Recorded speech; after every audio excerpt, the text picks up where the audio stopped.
Hello. It's another Arty Class weekly webinar hosted by Shopkeep Arty, the online platform helping everyone to learn new things, improve art and have fun creating. I'm John, and today we're zooming to Northern Ireland to host popular professional watercolourist Grahame Booth in a, if you hadn't already guessed, a snowy spectacular. So I've even got the little wind effect just to make it all sound a little bit hilly. So without further ado, I'm going to press now my grandly named travelometer to the side of me, which is usually to the side of me. So let me just flick my fingers. There we go. And we'll now travel to Northern Ireland and go and say hello to Grahame. Whew, that hat was hot. So Grahame has won numerous national and international exhibition awards over the years. He's also produced 2 painting DVDs. He's got 3 books to his name, as well as contributing to many others. He writes regularly for Artists and Illustrators magazine and has a strong online presence with over 30,000 YouTube subscribers. Hello, Grahame. How are you doing? I'm very well, John. How are you? Very well, thank you. Very well. So yes, we spiced up the snowy atmosphere. So thank you for shooting that video. Was that just out your back door or something? That's just that's out the studio window here. Yeah. Brilliant, brilliant. So thank you for sending that on to it. So now the last time we hosted a workshop with you was in mid-January, but I actually got the chance to see you last week when we ran a sketchbook special. How did you enjoy that? That was actually really good fun because I found it. I hope everyone found it as fascinating as I did, because when I watched the other artists' sketchbooks, they were also different. Yeah. And everybody had a different idea about what they wanted from their sketchbook, and I thought that was terrific. But the big thing I think for everybody was that the idea of the sketchbook was that's where you do your experiments, that's where you try things out, that's where you use it for things like that, because we all get very precious about sheets of watercolor paper, whereas a sketchbook we don't worry about. So exactly, it was kind of almost like revealing your soul to shopkeepers. Yeah. So thank you so much for doing that. Yeah, very welcome. I'm going to let you just get ready while I finish my short introduction. And if you at home didn't get a chance to watch our Arty inspired sketchbook special last week, I'd highly recommend it. And as Grahame said, we kind of lift the lid on Grahame's and 3 other professional artists' sketchbooks. And you can watch it for free on our website via our video library. So go hunt it out. These free weekly paint-along webinars are designed to improve your art and give you a boost of creative inspiration from leading artists around the world, an amazing opportunity to join them live and experience different multicultural influences. We host it live because it's the best way to learn, as you can ask questions directly to the artist as you think of them. If you sign up on our website, you can also find the materials list, the reference pictures, and also get sent reminders about the event so you don't miss it. It really is easy. Around halfway, I'll take a pause and I'll ask Grahame about his upcoming 2 to 3 hour workshop webinar, which is an exclusive paid for event coming up very soon. In fact, incredibly soon, just a matter of days. So you'll find out more about that then. So without further ado, let's hand back to Grahame and we'll get on with this snowy class. Hi, Grahame. Hello, folks. And great to have you all along with us. It's snow nice to be here. Oh, see, why didn't I think of that? And snow scene. And snow scenes are very popular subjects for particularly for watercolor painters, but possibly for the wrong reasons, because there is an idea that great, all I need to do is not do anything to the actual painting, just leave it as it is. I've got a little cartoon pinned to my wall there, and it's obviously up in the Arctic somewhere, and there's an Eskimo standing, or a Inuit, sorry, whatever they would be called, standing beside a completely blank canvas, and the little man saying, "Yes, I love it, how much?" And I think that's the problem with watercolor snow scenes. We think that it's just a matter of not painting, but in fact, there's a little bit more to it than that. The difficulty with just leaving white paper is that white is actually quite a cold color, because it's not a pure white, and coldness is one thing you want to avoid in a snow scene, which might seem a bit strange, but if the picture looks cold, it's uninviting. And I was told by a gallery owner that they can never sell snow scenes that do not have warmth in them. So I always try to make sure that my snow scenes have plenty of warmth. And the best way and simplest way to do that is by washing over the paper with a warm wash. So I'm going to do that. I'm going to do that right now. We'll get to the palette. Various things you can use for this. Oh, my brush wasn't very clean. You could use just weak burnt sienna, which is fine. But just to show you another mix, you could use a yellow ochre or a raw sienna. But this rather bright yellow and this rather bright magenta together produces a lovely warm tone. So there are always more than one way of doing these things. What I will do is I'll just spray the paper very slightly. I'm not wetting it. I'm just it's quite warm in here with the lights and things. So that just cools the paper down a little bit, slows the drying, and allows me then just to splash some color on. So that warmth, I'm wanting the warmth essentially more or less everywhere. So I'm just going to wash this down. Not going to do anything, just a plain flat wash. Shouldn't leave spaces. There we go.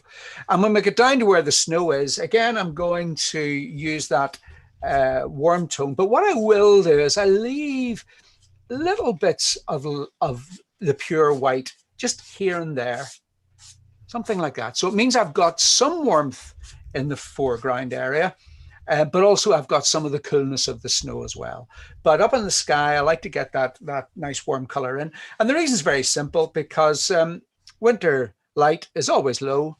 And if the sun is low, it appears to be warmer due to the effects of the atmosphere. And see, already even that I can, maybe I've just got a good imagination, but I can see a snow scene there already, just with that little bit of warm color on, the little bit of white that's left. But we need to get something a little bit more interesting. And I'm just keeping an eye on this, and I'm wanting it to dry ever so slightly, but not too much, because I'm going to drop in some cloud color. You can see from you all have the photograph of the subject, so you can see in the photograph there's quite a dark cloud area here, and I want to get that because the dark clouds will allow me then to see the snow. Now you see the snow on a snow scene not because it's white, but because it is light. Now that just means it has to be lighter than whatever is beside it.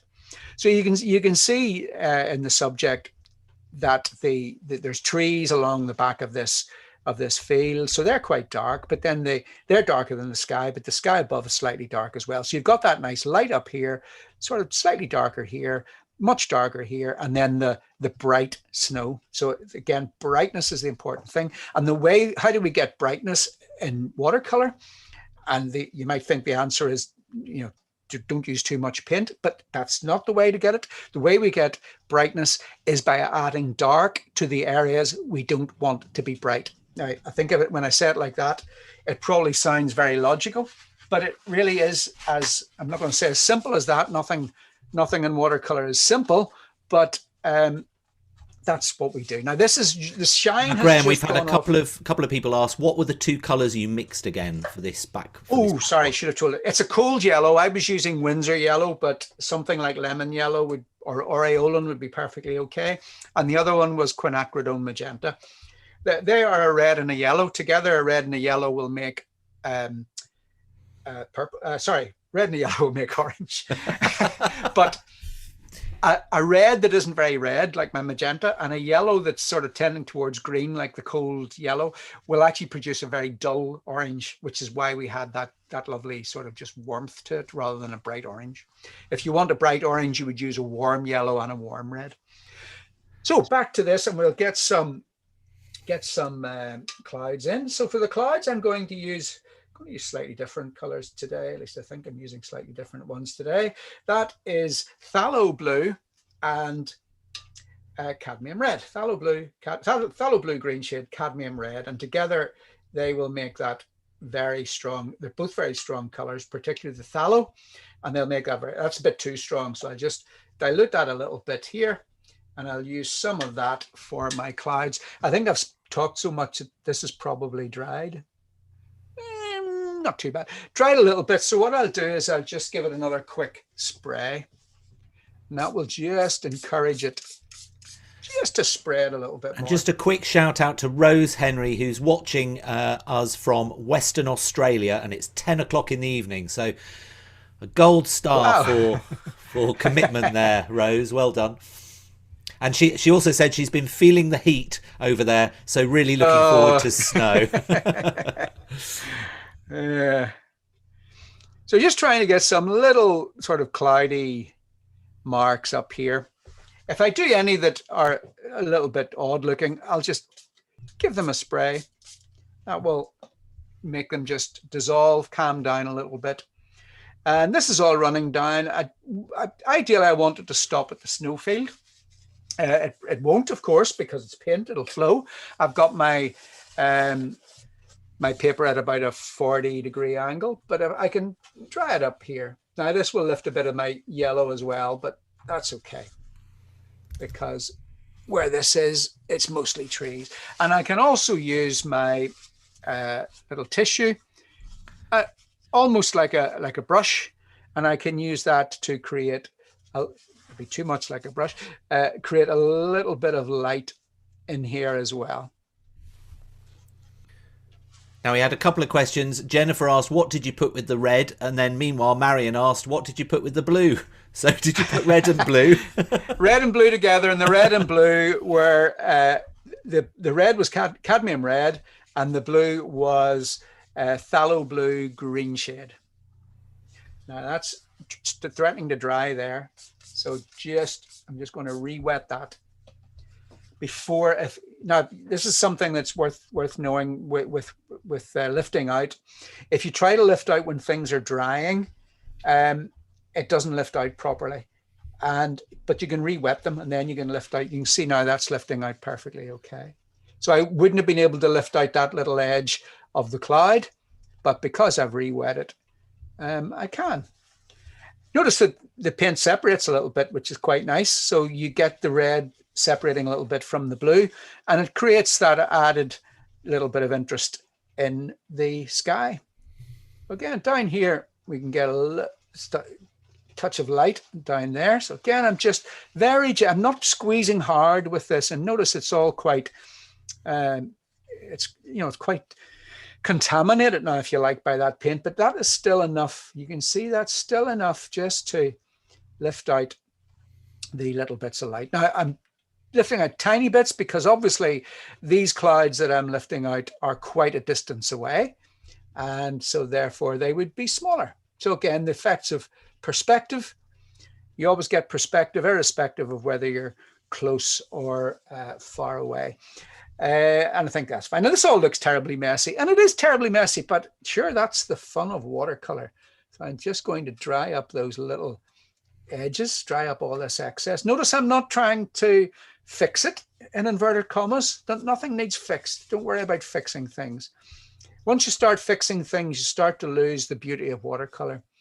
I would always recommend that if something goes wrong, either fix it immediately, it goes wrong, absolutely immediately, or leave it. Don't do anything to it. Because if we think of this as a fault, which I don't, but if you thought of that as a fault, as soon as it happened, I could have probably lifted it all out. If I tried to lift it out now, I would leave a sort of dull, mucky, unpleasant looking area. Whereas at the minute, that's lovely and sparkly and fresh and stuff like that. And now Kathleen's asked, if you add the grey colour to the yellow sky when damp, won't it turn too green? Well, this was quite a dull yellow, and so therefore it's less likely to turn green. It's always a possibility, but again, the grey that I was adding wasn't very blue. So the grey wasn't very blue, and the yellow wasn't very yellow.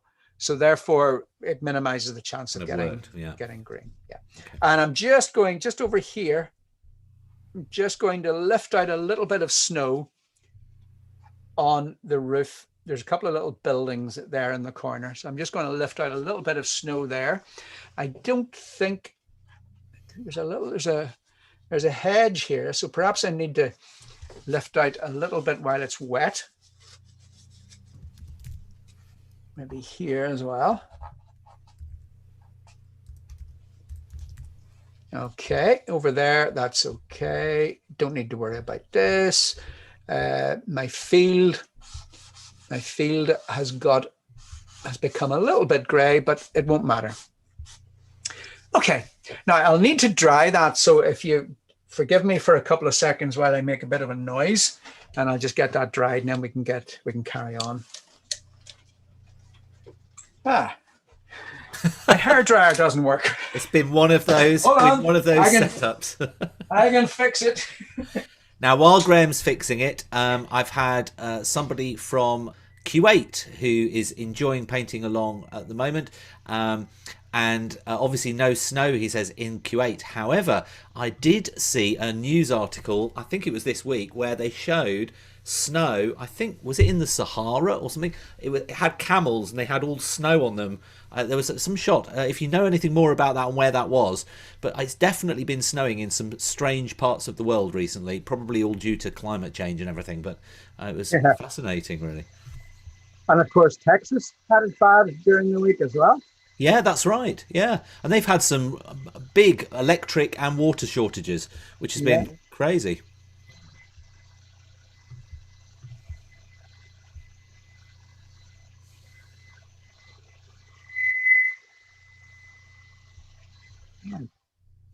Right. I've just noticed that those little clouds that I lifted out have managed to fill themselves in again. But as I say, these things happen. We'll not worry about that.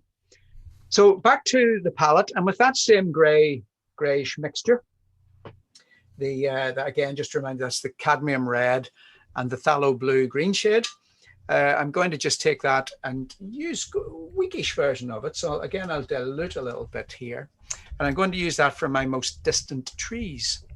And the most distant trees are back here. Now, I'm saying trees, and they are trees, but I'm not going to be doing anything terribly complicated or fancy with them. All I'm going to do is drop in my little line of color, and I'll just take my softening brush, my famous softening brush, which is dry, and I'm just going to break up the edge a little bit. Now, obviously, I'm saying it's dry, but as soon as I start to break up the edge, that will wet it. So I'm just going to squeeze it between my finger and thumb. But you can see the effect. As soon as I soften that little range of trees just creeps back. Now, this is a slightly different way of softening than I would usually do it. It's less likely to go wrong. So in other words, I'm using a dry brush effectively, and I'm scumbling it over the edge just to sort of break a feather, and really feathering the edge, I suppose. But you can see the effect with the part that I haven't feathered, the part that I have feathered, how this seems to be further back. So again, just a little scumbling with that. Squeeze to remove any paint that may be there. But you can see how dry that is. Really quite dry. So that's the distant trees done. And next we can go on to the closer area. So I'm not going to do anything with the field just at the moment, but we do have this hedge that comes round, and I've got some snow on top of it. Not very much snow. We don't really get a lot of snow here in Northern Ireland, but I felt it was good to get out and get some real snow while it was there. So I'm going to go back to the palette, mix up. I'll use the same mix. This time I'm going to use it stronger so that it's much darker when I put it on. And I'll not be softening this because I want this to, well, I may soften it in places, but I want this essentially to stay harder edge so that we get the feeling that it's closer. Really sort of, I suppose, simple as that, if that's the right word. Got this side of the hedge. Over at the other side, just to get a little bit of contrast against the field beyond. I want to get something that shows the other side of the hedge. So to do that, I'm just adding a little bit of extra twiddling and fiddling. And I'm going to get the sword liner brush. So that's my sword liner, and use that in here as well.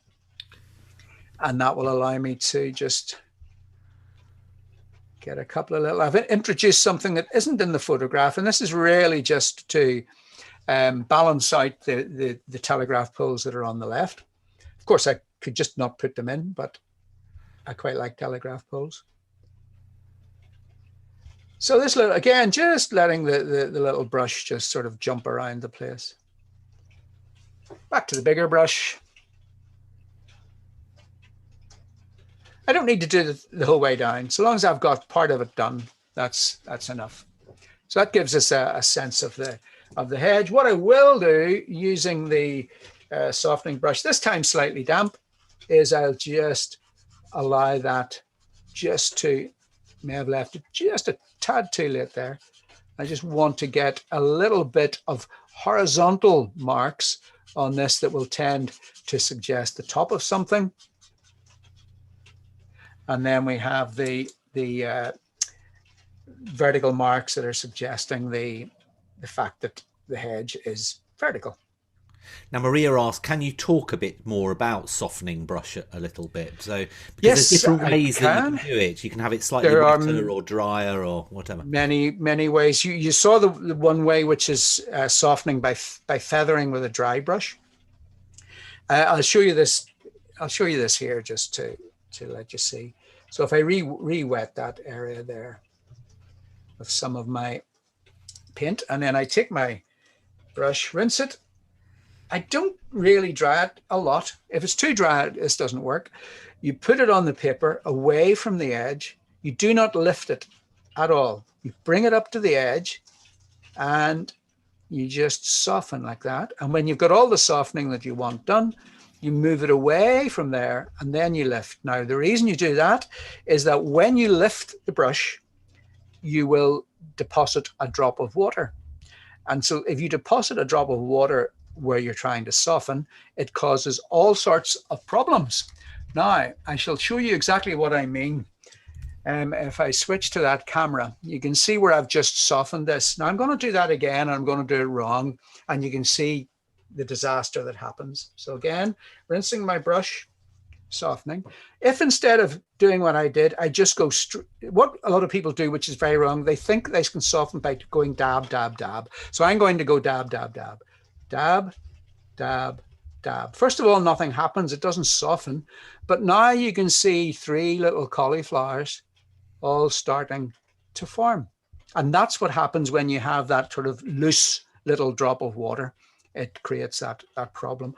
I'll make it even more obvious. So when you're softening, and if you lift here instead of away from the edge, you saw, I think, the drip of water, and then that will wander out and create the little cauliflower. Not that there's necessarily anything wrong with cauliflowers, but if you don't want them, then that's the way to avoid them. Okay, over this side, get this side, sort of the background of this side done, and then we'll pause for a second or two. So again, back into the mix. I'm running out of mix here, so we'll get a little bit more of that red in it. And in order to show up the rooftop there, now the rooftop has ended up being a little bit too, it's sort of, I lifted out the light, but it's sort of all disappeared. But as I say, these things happen. So again, I'm going to put this in as a sort of tree behind the buildings there. And I'm going to take my softening brush. And again, I'm going to soften that second method by moving into the edge and then moving away and lifting. Do that again up here. Start away from the edge, move into the edge, soften, move away from the edge and lift. And if you happen to leave any, it sometimes happens when you do that, you leave a little bit of paint away from the edge, but just dry that up with a tissue. I'll just dry up the excess. So again, you dry up the excess with what's known generally as a thirsty brush. In other words, it doesn't have a lot of water on it, so it sucks up that excess. And we'll get a little bit in the background here, just for interest's sake. I'm going to make this a little bit bigger as well, because I don't want it to look as if it's part of this. It's sort of the other side of the road, so I want to make it slightly different. Again, softening, same idea. Soften, move away from the edge and lift. On the paper, soften, away from the edge and lift. And I'm going to use a little smaller brush here. This is my size 4. And I'm going to use that to create a couple of those slightly more distant telegraph poles. Robin asked, is it best to use a sable brush for that type of softening that you were doing? I would say yes. I know some people prefer to use synthetic brushes just for environmental reasons and things like that. And a decent synthetic brush will work okay. But the thing about a sable brush is that it's stiff enough to sort of get a little bit of scrubbing action going on, but it's also soft enough that it really picks up the excess paint. So a couple of little telegraph poles in the distance, just very, very simply done, nothing too much. With another one here in the foreground.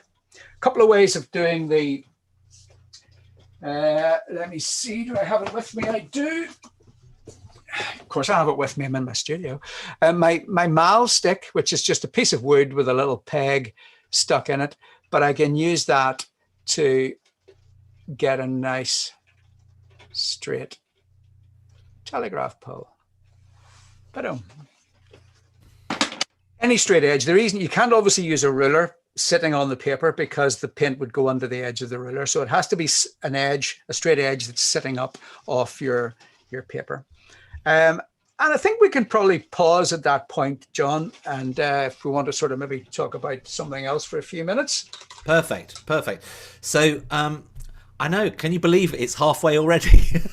And the time goes so quickly in these arty classes. How are you enjoying it? If you're watching on YouTube, we'd really appreciate you pressing the thumbs up button.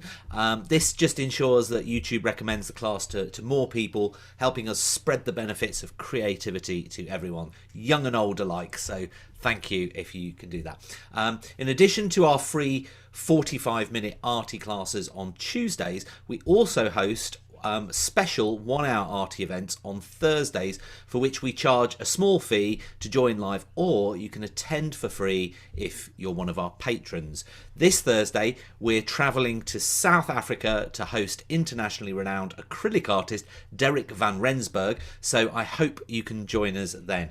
But putting these arty classes to one side, the real sort of secret ingredient of what we provide is our full 2 to 3 hour workshop webinars. And these events have restricted numbers, making them more exclusive and immersive. You also get to speak directly to the artist for guidance as you paint, which means you pick up a lot more of their tips and tricks. So the price to attend Grahame's upcoming workshop webinar is just £38, or equivalent about $54, which works out at about £13 or $18 an hour. So it's really great value. The workshop is actually going to be taking place, which is very unusual for us. This is a bit of a first. This Saturday, it's our first sort of weekend workshop, which we're giving a bit of a trial to see whether people quite like that, because I know we're aware that some people maybe work during the week or whatever, so doing it on a Saturday to see how that'll be. We've made a little video as well, which you can journey with Grahame, and you'll be able to watch that and take part in that with us. So there's a little bit of plein air ingredient in it, where we'll walk with Grahame as he takes some photos in his local area, and we select one of those photos to do for the workshop. So Grahame, what is the plan for this Saturday? What are you planning on going through? Well, on Saturday we'll be doing, obviously it's much more in depth than what we're able to do today. So I'll be covering things like large snow-covered trees, which I'll not have a chance to do today.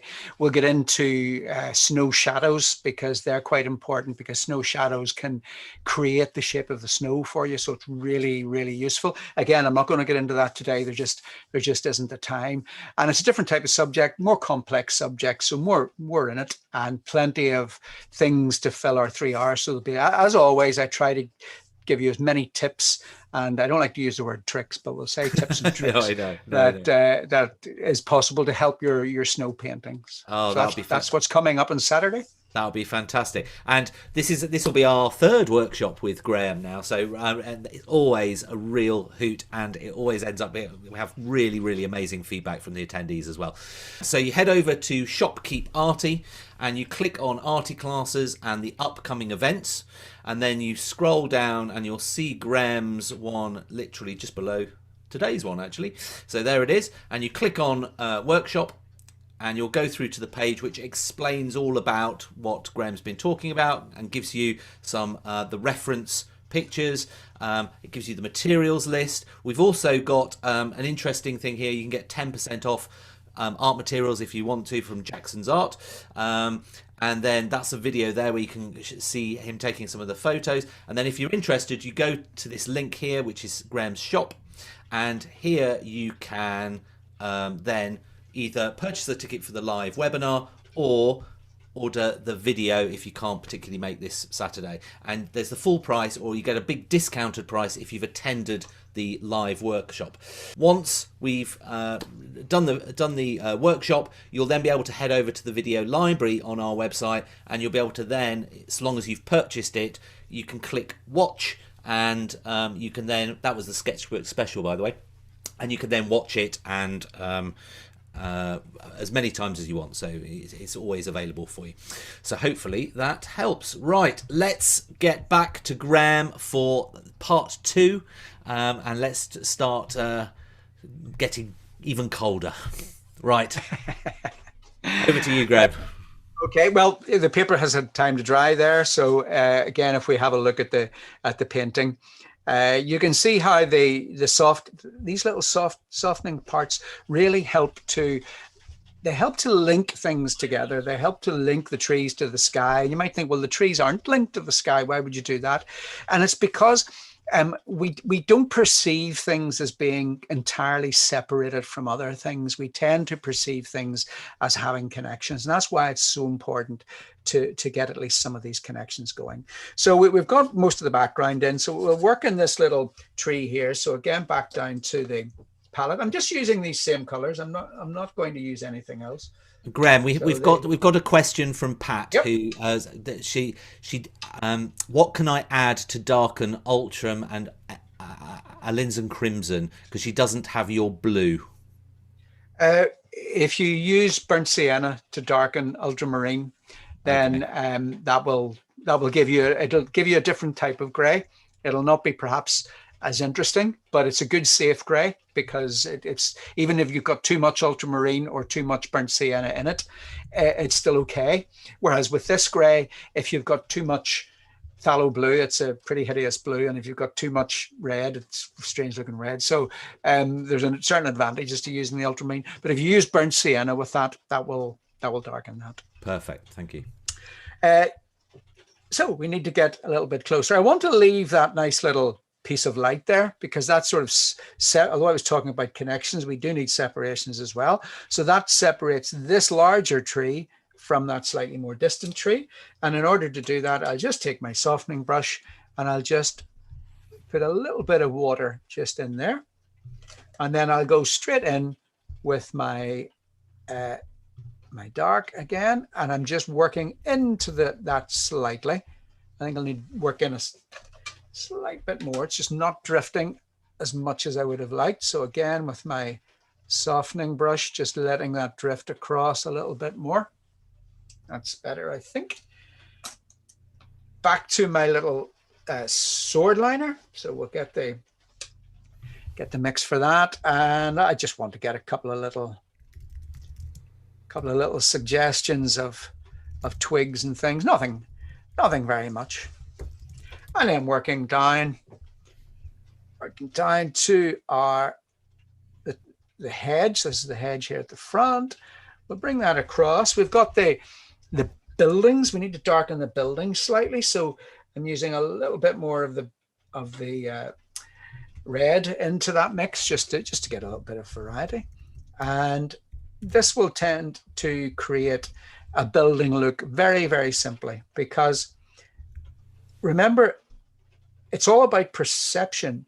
So in this painting where it's all sort of little loose edges and little edges going in and out, all of a sudden we have these very precise lines. And these very precise lines will give us, our brains will look at that and they will think, oh, that must be a building. Even though I haven't really painted a building there, I've painted 2 triangles.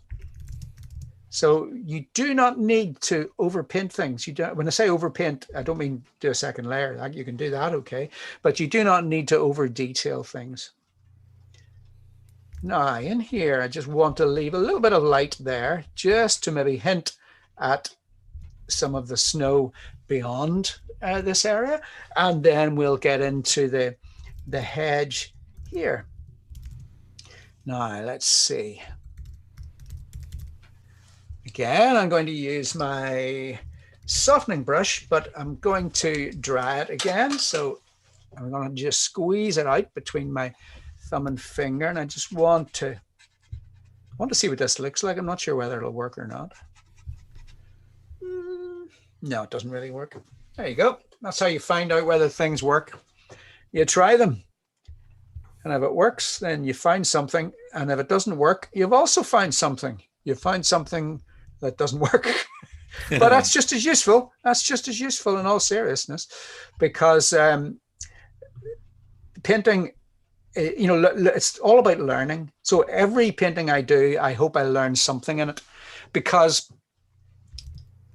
as I say, I'll try things all the time, and sometimes they work, sometimes they don't. But if they don't work, I've discovered something just as useful.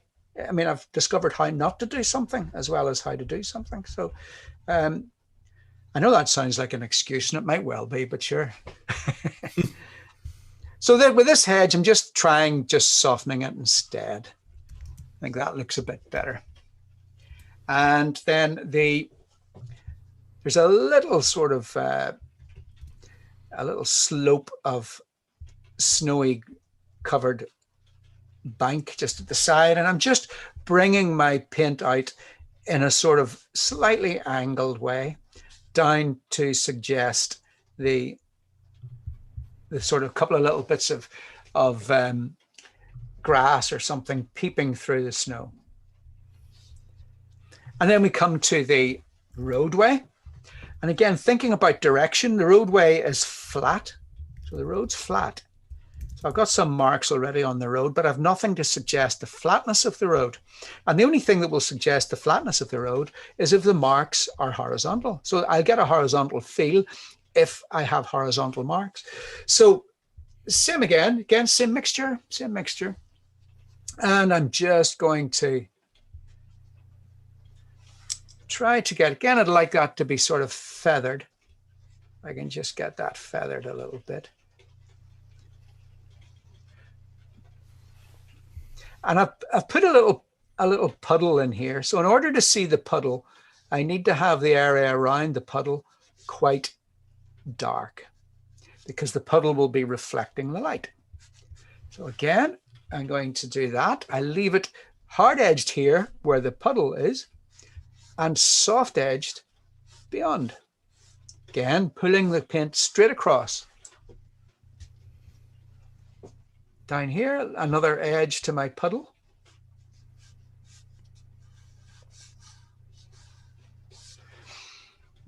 What brush are you using for the hedge and everything? Yeah, this one is my standard sort of size 14 Rosemary & Co.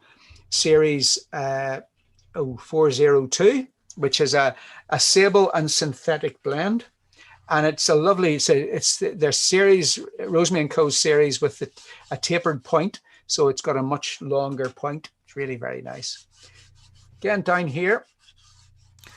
And we've had a comment from Kat saying that she just loves your attitude and honesty. Brilliant. Well, thank you very much. Is he blushing? Let's see if he's blushing. No, it's okay. Well, you know, my philosophy for that, John, has always been over the years. I've been teaching. People would say to me quite a lot, you know, some teachers don't tell us everything, and I'm thinking, well, what on earth are they doing that for? Because the point of a teacher is that you're letting people know how to do something, and then it's up to them how well they use it. But it's so important, I think, to let people know everything that you're doing, that I'm doing, but also to let them know when things aren't going right. I mean, it'd be very easy for me just to say nothing when things go wrong. Mm-hmm. And probably a lot of you out there who are perhaps inexperienced will therefore assume that, oh, that doesn't look right to me, but it must be because Grahame didn't say anything about it. So if something goes wrong, don't worry, I'll tell you. I'll tell you it'll go, and it goes wrong in every painting. Will go wrong in some respect. Happy accident. That's a puddle. Bob Ross would describe them. Yeah. Exactly. That's a puddle, but how can we make it look like a puddle? It's just a light piece of paper at the minute. Well, we make it look like a puddle by creating reflections in it. So I'll get again some of my same mix, and this is the edge of the little bank, but I'm going to bring this down. And then I'm going to take my brush, actually I'll use the softening brush, and I want this to be almost striped.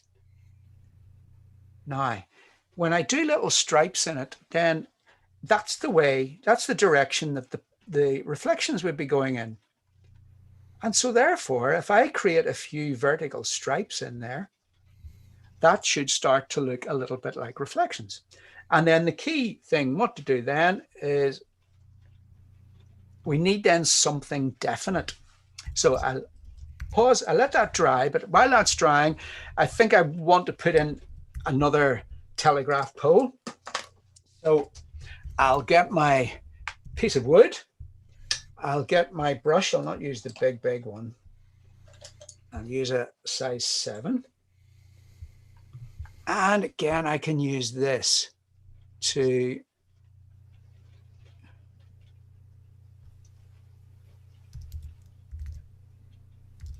do that. Now, once you've got that, you can sort of play around with it then, because we can get a little bit of the color. And what I can do is I can drop little bits of that darker mix in. In fact, where it goes over something dark like that background, I can actually lift out. So there's another use for the softening brush. Same thing, rinse it. Don't really dry it too much.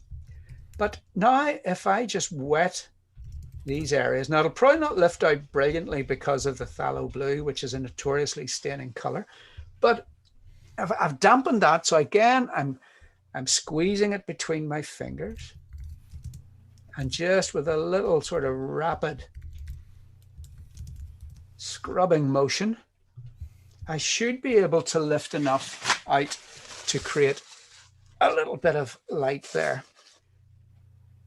As I say, probably my choice of phthalo blue was a mistake when I'm wanting to do some lifting out, because it doesn't lift out terribly well, but it's lifted out a little bit there. You get the idea. So racing on quickly here, I'm conscious of the time. Sandy made a comment, which is a good one. Incredible variety with only a few colours. Great reminder of how tone does the work. Beautiful. Yeah. Exactly. Yeah, 4 colours, two for the yellow and 2 for the grey, and that's it really. And then in our puddle here, we can then get a reflection of the telegraph pole in there. And I should have had this one slightly further over, but we can get a little bit of a reflection for that in there. And if it's still not looking sort of obvious enough, well, I can always add. I stick poles in everywhere. So we'll stick another pole in here. And then, of course, I can add a little reflection of that. So that creates our our puddle. It's sort of, I think it's given you the idea of it. It's not maybe, hasn't maybe worked just as well as I would have thought. I think it probably needs a little bit darker just there, just to sort of better differentiate the difference between the snow and the water. And then finally, we'll get a little bit of, I'm going to use something you may not have seen before, which is this thing here. Ooh. Which is get a closer view of it. It's a ruling pen, and what it consists of are these two. You can see the two blades, and then there's a gap in the middle and a little wheel, and you can close the gap down. Now, this is used by framers. If you remember, it used to be the fashion to have lines drawn around the cutouts of a frame, and not so fashionable now, but this is what they would have used for it. But it has another great use because these little telegraph lines are extremely difficult to do with a brush. Even the finest brush, you have to, if you're quick, you tend to make it too thick. And if you're slow, it's sort of wobbly. Whereas here, I can create a perfectly thin line with watercolor. So it means I don't need to use a pen. Some people would use a pen. Some people would use a pencil even. But I use this. So again, pick up that color. To fill up the pen, the ruling pen, I just stroke the, you can see the little bead of color in there. And then I'm going to close that down. And then I'll test it down here a little bit so that you can see. So if you can see what it does. So you get these, but this is watercolor. It's not pen, it's not ink. And if I open it up a little bit, I'll get a thicker line.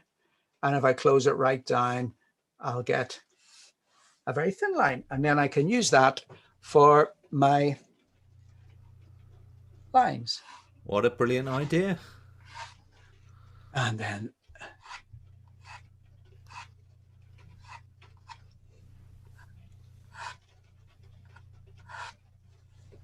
okay. Great. So it's a way, if you ever need to do a line of perfect width, that's the thing to use. And then finally, just to finish things off, again, same mix with the maybe a little bit more red in it this time, and we'll get a little figure in here, suitably wrapped up against the cold.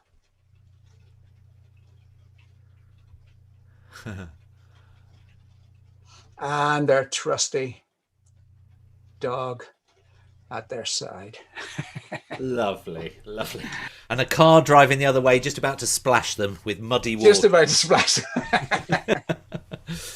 Brilliant. Oh, Grahame, so, I mean, obviously, yeah, it's a bit rough and ready, but well, you know, with the time we've got, I think you've maybe got the idea of my approach to a snow scene, but we'll have much more time as a Saturday to go into it in much greater detail. Exactly. And it's always, and that's the whole point of these free arty classes. It's to give you a little bit of a snapshot, and obviously Grahame can go into a lot more. I mean, sorry, I haven't been able to ask all the questions. We've had a lot of questions coming in as always, but we can't ask all of them. Otherwise it would distract them from doing the painting in the limited time that they've got anyway. But I hope you've enjoyed it today. It's been really fantastic. If you've got any words of thanks that you'd like me to read through to Grahame, please, now's your chance to write that down. I'll try and run through that in a few minutes.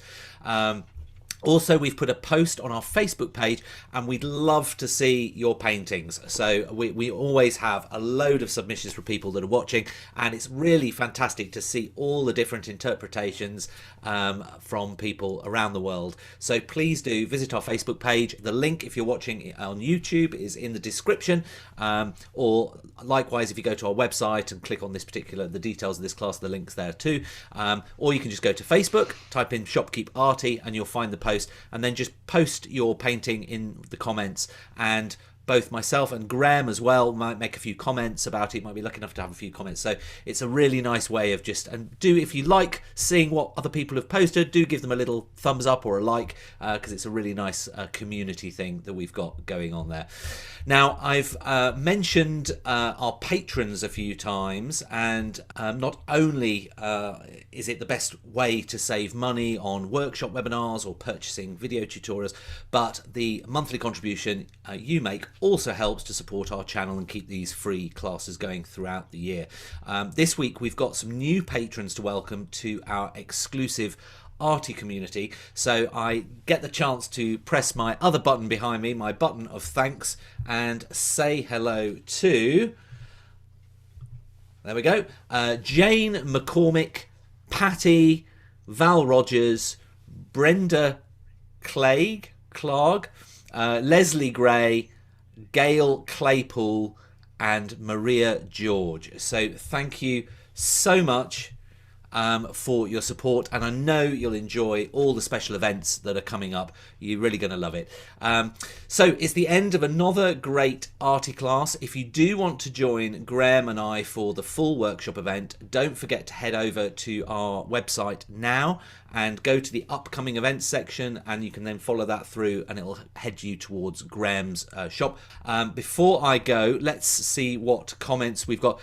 Wendy said, awesome, see you Saturday. Marjorie, many thanks from Berlin. Yasmin, wonderful learning, gained so much. Thanks from Southern California. A lovely 80 degrees yesterday. Well, don't make us jealous. Linda, thank you for an interesting talk and demonstration. Susan, fabulous. Grahame, great demo as usual. Then we've got Maria, great demo. Thank you for sharing all this knowledge with us. Jeanette, thank you from Southwest Michigan. Lots of snow here. Oh, there you go. You'll be able to sympathise. Linda, really enjoyed this. Thank you, Grahame and John. Thanks very much for a really nice snow scene from another Linda. Bobby, thanks, Grahame. Sharon, thanks. I've made lots of notes. Very enjoyable. Amy, thank you. Jody, thank you very much for this demo. Loved it. Trina, another great class with Grahame. He's always so generous with his knowledge and enthusiasm. I'll give this a try in just a bit. I know the workshop will be fabulous. Kim, thank you. Really helped to establish the background for White Snow. Lizette, thanks so much. Diane, wonderful demo. Hang on a minute. This goes on forever. I'm scrolling down. Thank you. Thank you from Yale. Sandy, thank you so much. Grahame. Hazel, brilliant as ever. Yasmin, I'm abbreviating the comments now. Yasmin, so many wonderful tips explained so well. Alexandra, thanks, great demo. Love the ruling pen tip. Christina, big thanks, Grahame. Love the class. Jean, thank you from Minnesota, US, where we have snow on the ground all winter. Jennifer, loved your style so much. Be buying a hot ticket. Well done. Agnes, thank you, Grahame, for this demonstration. Beautiful. Thank you, John, for organising. Pat, many thanks. Useful to continue watching picture rather than too long watching the paint mixing. Gary, see you Saturday, and about to start the new class. Best from Susie. Jenny, thanks for a very relaxed and informative class. Susie, lots of great advice. Susie, John, you're a delight too. Oh, I'm blushing. Nina, are you going to tell us about Wednesday sessions? How can we find out more? Okay, right. Just a bit of a distraction. So we're launching from March new Wednesday afternoon sessions, and they are not going to be paint-alongs, because we do about 4 paint-along sessions throughout the week, all different things, some workshops, some arty classes. But on Wednesdays from the beginning of March, a bit like our sketchbook special last week, we're calling them arty inspired, and they are going to be just very varied, where you sit back, have a cup of tea, and can enjoy them live with guest not artists, guest people. So we've got for our first one, for example, we've got the owner of a tour company in London who is an expert on street art, and we're going to be talking about street art and the different artists, and the title of that is street art. We're going to be visiting a framing company, and we're going to be talking about how to frame your art in the most effective. They're a really historically run family business. We may be visiting a paper manufacturer, a paper mill, and talking about how they do the watercolour paper, to give you a real insight into things that are connected with art, but not actual physically painting. So we hope you enjoy it, and we're going to try it March, maybe going into April. We'll see how it runs, but we think from the feedback we had from the sketchbook special last week that it's going to be a real hit. So I hope you can join us for that too. Just a big thank you. Look forward to Saturdays. How much time have we got? Oh, it's not too bad. Nina, great tips. Looking forward to the workshop. Christina, please show us the painting again. Don't worry, Christina, we will. Victoria, absolutely fascinating. Thanks, Graham. Diane, thank you. Fun demo. Sinclair, I really appreciate how Graham keeps to the KISS technique and emphasises basic principles, which I think are essential. Yep. Keep it simple, stupid. Julia, thank you. I want it to snow again. Trina, I'm very excited about the new offerings on Wednesday. Well done, Trina. So am I. So, Songes, a great demo as usual, Graham. Thank you. Fran on Facebook, this guy's brill. Nicola, we'll have to catch up. Been doing the garden. Okay. Nan Wright, thank you. Nancy, amazing teacher. Thank you. The list goes on. As you can tell, you're very much appreciated, Graham. So thank you very much for sharing your time over this last hour and going through actually what was quite simply put together, but looks so effective when you look at it on the page. So thank you so much for your time and generosity. Oh, my pleasure, John. And thanks to everyone for taking the time to join us as well. I know everyone, even with this lockdown, everyone still has their lives to lead and lots of busy things to do. So thanks for joining us. And hopefully I'll see and hear from some of you on Saturday. Yeah, I'm really looking forward to doing a Saturday one. I don't know whether my family really like me doing a weekend thing. But anyway, we're going to give it a try and hopefully we'll see if everyone... So for this lovely hour, you get a big round of applause. There we go. Thank you, Graham. Thank you so much. Thank you, folks. Thank you, folks. See you next time. See you this Saturday, hopefully. Bye-bye.